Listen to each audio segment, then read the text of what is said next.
Coucou tout le monde, voilà, en fait, eh bien, je viens vous faire un petit coucou ce matin, après une nuit très courte, euh, insomnie quand tu nous tiens. Je ne me suis pas endormie avant 1h30 du matin et debout à 7h. Alison dort toujours, et puis voilà, mais j'ai eu cette idée en fait de lancer quelque chose sur YouTube pour elle, parce que je me dis qu'elle est beaucoup sur les réseaux sociaux et que ça pourrait lui faire du bien en fait d'avoir des contacts et des avis des gens qui pourraient nous suivre et puis que certaines personnes pourraient comprendre un peu mieux ce qu'on vit au quotidien quand quelqu'un de notre entourage est fauché comme ça dans sa vie et, et tout ce que ça implique. Voilà. Là, ça fait plus de 5 ans qu'Alison a été renversée par une voiture sur un passage piéton très tôt le matin quand elle partait travailler puisqu'elle était apprentie. Et c'est une battante, ma fille. Donc voilà, elle s'est relevée. Elle a fait son petit bout de chemin. Et franchement, je suis une fierté immense par rapport à son courage et à sa volonté. Et puis, moi, je suis là, je la suis, je la soutiens, je la pousse. Il y a aussi ma famille, évidemment, mes amis, qui sont très importants pour elle, parce qu'il faut savoir que depuis l'accident, elle a plus beaucoup d'amis, Alison. Ils se sont tous volatilisés dans la nature, à part peut-être une ou deux personnes qui viennent de temps en temps, mais assez rarement, parce que chacun a sa vie. Hein. J'en veux pas aux gens, j'en veux pas à la jeunesse. J'en veux juste au fait que, voilà, les gens nous suivent un certain temps quand ça arrive. Est-ce que c'est de la curiosité, de la compassion? Je sais pas trop. Mais après, ça s'estompe et puis on voit plus beaucoup de gens, on se sent plus seul, on n'a plus grand monde à qui se confier. Alors moi, c'est une chose, hein, mais elle, c'est autre chose parce qu'elle le vit bien différemment que moi. Elle a sa vie qui a changé du jour au lendemain. C'est-à-dire qu'avant le 6 décembre, c'était une jeune fille pleine de vie. Elle avait 16 ans, donc forcément, la vie devant elle. Elle avait un copain, elle avait ses études, pour la mener là où elle voulait aller. Et puis, elle sortait, elle s'amusait, elle avait une vie de jeunesse, quoi. Et puis, 6 décembre, terminé, tout s'arrête. 48 heures d'abord avant de savoir si elle va vivre ou mourir, et même 72 heures, plutôt. Et puis, quand on est fauché comme ça, il faut se relever, parce que c'est 3 semaines de soins intensifs, 1 mois d'hospitalisation encore après, 14 mois dans un centre de revalidation et 3 ans dans un centre de jour. Alors elle a quitté le centre de jour en avril 2017, parce que elle n'en pouvait plus. Elle saturait. Être avec des personnes au quotidien pendant 3 ans, du lundi au vendredi, qui sont beaucoup plus âgées que soi, qui ont eu des thromboses, des AVC, et devoir vivre avec ces personnes qui sont 40, 50 ans plus âgées qu'elle, c'est dur. Et au bout d'un moment, on ne tient plus, et ça je peux comprendre. Elle avait envie d'autres choses, d'autres horizons, mais c'est vrai que là, on stagne un peu, parce que depuis avril 2017, moi je fais mon possible, hein, mais je sais pas, je m'épuise en fait. Donc j'ai plus beaucoup d'idées, je sais plus trop vers qui m'adresser. En plus, il faut se dire aussi que la fatigue est là, et que j'ai pas qu'elle, j'ai aussi 3 enfants qui sont plus jeunes, donc une fille de 18 ans, bon ça, elle est pas tellement plus jeune qu'Alison, puisqu'Alison aujourd'hui, elle va sur ses 22 ans. Et puis j'en ai 2 plus petites de 10 ans et 6 ans. Il faut gérer tout ce petit monde. Et puis, voilà. Moi, je veux dire qu'au bout de 5 ans, je suis un peu fatiguée.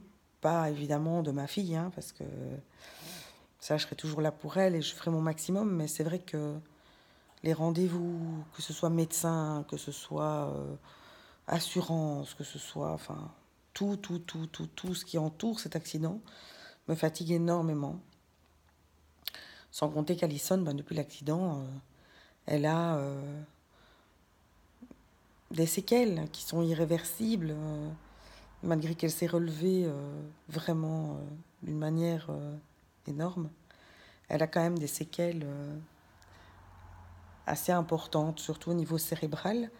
Donc elle n'est pas neuneu, hein, attention, neuneu, c'est façon de parler bien sûr, hein, elle n'est pas handicapée mentale, quoi, mais bon, c'est sa mémoire qui a été très très touchée parce qu'elle a eu 2 fractures du crâne avec hémorragie cérébrale, donc les coups à la tête, c'est très très grave et elle a plus de mémoire directe en fait. Donc tout ce qui se passe, elle oublie au fur et à mesure, donc c'est répété 20, 30, 40, 50 fois sur la journée la même chose. Elle perd ses affaires, elle met son téléphone à un endroit, elle ne sait plus où il est, elle le cherche pendant 20 minutes. On fait quelque chose aujourd'hui, demain elle ne sait plus, donc elle va reposer des questions. Elle a des rendez-vous, elle les oublie, il faut tout noter dans son iPhone, mais malgré tout, elle n'a pas ce réflexe d'aller voir systématiquement. Donc c'est souvent moi qui suis là pour lui dire, voilà, on a ça, mais 5 minutes après, elle va me reposer la question. Donc c'est éreintant, hein, même si je l'aime énormément et que je sais que c'est pas sa faute, mais c'est très très fatigant. Maintenant, c'est une jeune fille exceptionnelle qui a beaucoup de choses à apporter aux autres parce qu'elle a une force de caractère incroyable, elle a de l'humour à revendre et elle a de l'autodérision sur elle-même, quelque chose d'incroyable. Alors, elle fait un peu de bénévolat. Hein, on avait trouvé un bénévolat dans un home près de chez nous. Bon, évidemment, là, elle est encore entourée de personnes âgées, mais bon, s'en occuper comme ça, enfin s'en occuper, venir comme ça de temps en temps, faire la causette avec les personnes âgées, ça lui dérange pas. Mais c'est clair que, voilà, faut pas que ce soit plus d'une fois par semaine. Mais ici, dernièrement, on nous a fait comprendre qu'elle n'avait plus d'utilité, en fait. Et on nous l'a dit par téléphone, en plus, donc c'est très, très, très, très, très décevant. Honteux même, je dirais, parce que la moindre des choses, c'est de nous téléphoner, de nous convier et de pouvoir avoir un retour par rapport à la réelle, la réelle motivation qui fait qu'elle peut plus y aller. Parce qu'on peut le comprendre, bien sûr, on peut le comprendre. On peut comprendre parce que c'est pas quelque chose de facile et si c'est une charge supplémentaire pour les personnes qui y travaillent, c'est pas évident. Mais je pense que dans la logique des choses, on convoque les gens. Mais bon, voilà. Alors, elle a une autre place de bénévolat aussi dans une école, qui est l'école de mes enfants, qui est une école formidable, où tout le monde est aux petits soins pour elle. Et vraiment, je remercie toutes ces personnes du fond du cœur, parce qu'ils lui apportent beaucoup. Hein, ça lui fait du bien, en fait, hein, même si souvent je dois la pousser pour y aller, parce qu'elle n'a pas envie de bouger. C'est ça aussi, hein, elle est beaucoup à la maison, beaucoup avec moi. Donc il faut des fois que je la pousse, que je l'oblige, parce qu'elle a besoin de voir d'autres personnes, elle a besoin de s'aérer, de changer d'air, de vivre, tout simplement. Et puis bon, en dehors de tout ça, il y a les sorties avec moi, essentiellement, puisque Alison n'a plus beaucoup d'amis. Donc c'est mes amis qui sont devenus les siennes par la force des choses, mais bon... Je vais dire qu'on n'a pas le même âge, ça c'est sûr, mais j'ai une chance énorme d'avoir des amies merveilleuses, un groupe d'amis super, et que je remercie énormément parce que même quand moi, des fois, je bouge pas, voilà, elles viennent chercher ma fille, donc ça c'est énorme. Et puis j'ai une famille merveilleuse, merveilleuse, parce que on a toujours été là les uns pour les autres, que ce soit ma maman, mes sœurs. Ça, c'est vraiment soudé, soudé. Mon mari aussi, qui est quelqu'un de merveilleux, qui n'est pas le père d'Alison, mais qui est un homme que j'aime éperdument et que j'ai de la chance d'avoir dans ma vie, parce qu'il a subi tout ça avec nous, et quand c'est pas sa propre chair et son propre sang, c'est encore plus difficile. Mais voilà, on surmonte ça ensemble, même si des fois, il y a des hauts et des bas, comme partout. C'est pas toujours facile, mais on s'accroche. On s'accroche et puis on y croit. On y croit, on croit en l'avenir et on reste positif. Il le faut. On n'a pas le choix. Et là, c'est vrai que pour l'instant, on a très très dur parce que voilà, les assurances traînent, tirent en longueur. Et là, moi, je suis en incapacité de travail pour le moment parce que j'ai des problèmes de santé qui font que je ne peux plus travailler. Donc forcément, j'ai moins de revenus. Mon mari, il n'est pas là la semaine, il est chauffeur poids lourd, donc il part toute la semaine. Et en plus de ça, on nous rajoute une lenteur au niveau des procédures judiciaires et on n'a plus... Voilà, on s'épuise aussi financièrement. Donc ça s'ajoute à notre tracas quotidien, à notre tracas, je vais dire, de la vie de tous les jours, comme tout un chacun, mais aussi les tracas liés à Alison, liés à ma fatigue, aux assurances, aux rendez-vous médicaux, enfin tout. C'est l'aspect financier, voilà, quand on a au moins ça, c'est déjà quelque chose sur lequel on peut se reposer. Ici, on l'a plus, là, on l'a plus. Donc, on se bat pour rester debout, mais c'est dur, très très dur. Alors, comme je l'ai dit, j'ai envie de me lancer dans cette aventure, de YouTube, parce que je me dis que ça pourrait lui apporter quelque chose de bien. Se sentir aussi importante, voir sa vie tourner peut-être différemment, rencontrer des gens, avoir les avis de personnes aussi, de ce qu'elles pensent un peu de notre situation, de comment ça se passe, quoi. Avoir peut-être aussi des contacts avec d'autres personnes qui ont vécu les mêmes choses. Parce que c'est vrai que j'ai jamais contacté des associations, j'ai consacré tout mon temps et toute mon énergie à ma fille. Et j'ai mis de côté peut-être des choses qui auraient été bien, mais auxquelles j'ai pas pensé.